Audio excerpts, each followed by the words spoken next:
নির্বাচন নিয়ে একটি মহল ভেতরে ভেতরে ষড়যন্ত্র করছে অভিযোগ করে যে কোনো অনাকাঙ্ক্ষিত ঘটনার স্বাধীনভাবে তদন্ত করার আহ্বান জানিয়েছেন বিএনপি চেয়ারম্যান তারেক রহমান।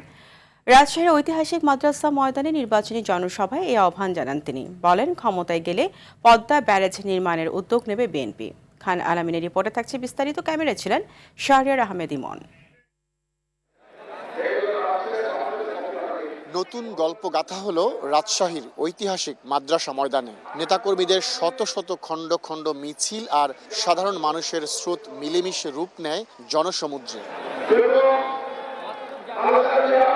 বেলা ২টার দিকে সেই সমুদ্রে হাজির বাংলাদেশের সারেং তারেক রহমান। দীর্ঘ ২২ বছর পর শাহ মখদুমের পুণ্যভূমি রাজশাহীতে তারেক রহমান। রাজশাহী, নাটোর ও চাঁপাইনবাবগঞ্জের এ নির্বাচনী সমাবেশ তাই স্মরণীয় করে রাখতে লাখো জনতার স্রোত ছাড়িয়ে যায় মাদ্রাসা মাঠের আশপাশের সব পথ।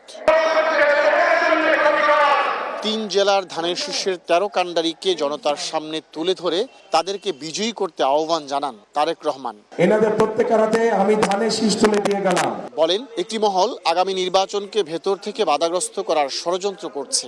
নিশিরাতের নির্বাচন দেখেছি, আমিডামি নির্বাচন দেখেছি, গায়েবী নির্বাচন দেখেছি। দেশের মানুষ ভোট দিতে পারে, তারা চলে গেছে যারা ভোটের অধিকার কেড়ে নিয়েছিল।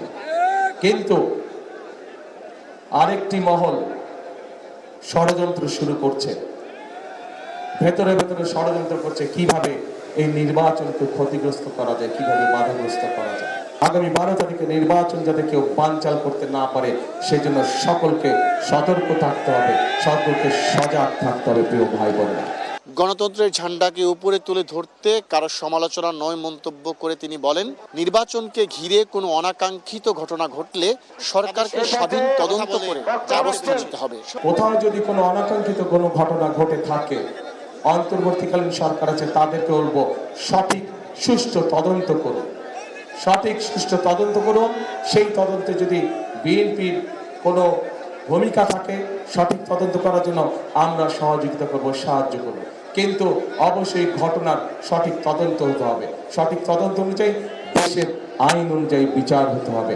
যদি কোথাও কোনো বিভেদ কোনো বিএনপি ক্ষমতায় গেলে পদ্মা ব্যারেজ নির্মাণের উদ্যোগ নেওয়ার কথা জানান তারেক রহমান। পদ্মা ব্যারেজ যদি ইনশাল্লাহ আমরা তৈরি করতে পারি, এলাকার মানুষের পুরা এলাকার মানুষের উপকার হবে। রাজশাহী সহ নাটোর, চাঁপাইনবাবগঞ্জ সবাই ইনশাল্লাহ আমরা পদ্মা ব্যারেজের কাজে হাত দিব। ১০,০০০ টাকা পর্যন্ত কৃষি ঋণ সুদসহ মওকুফ করার ঘোষণা দেন তারেক রহমান। হ্যামিলনের বাসিওলার মতো যেদিকে যাচ্ছেন তারেক রহমান সেদিকেই ছুটছে মানুষ। সিলেট, চট্টগ্রাম, ময়মনসিংহের চেয়েও রাজশাহীর মাটিতে তার সুর বেজেছে আরো মধুর। জাতীয় সংসদ সদস্য যিনি বক্তব্য জুড়ে দেশ গড়ার পরিকল্পনা যেমন ফুটে উঠেছে, তেমনি স্বাধীনতা ও সার্বভৌমত্ব রক্ষায় দেখিয়েছেন দৃঢ়তা। রাজশাহীর মাদ্রাসা ময়দান থেকে খান আলামিন, RTV।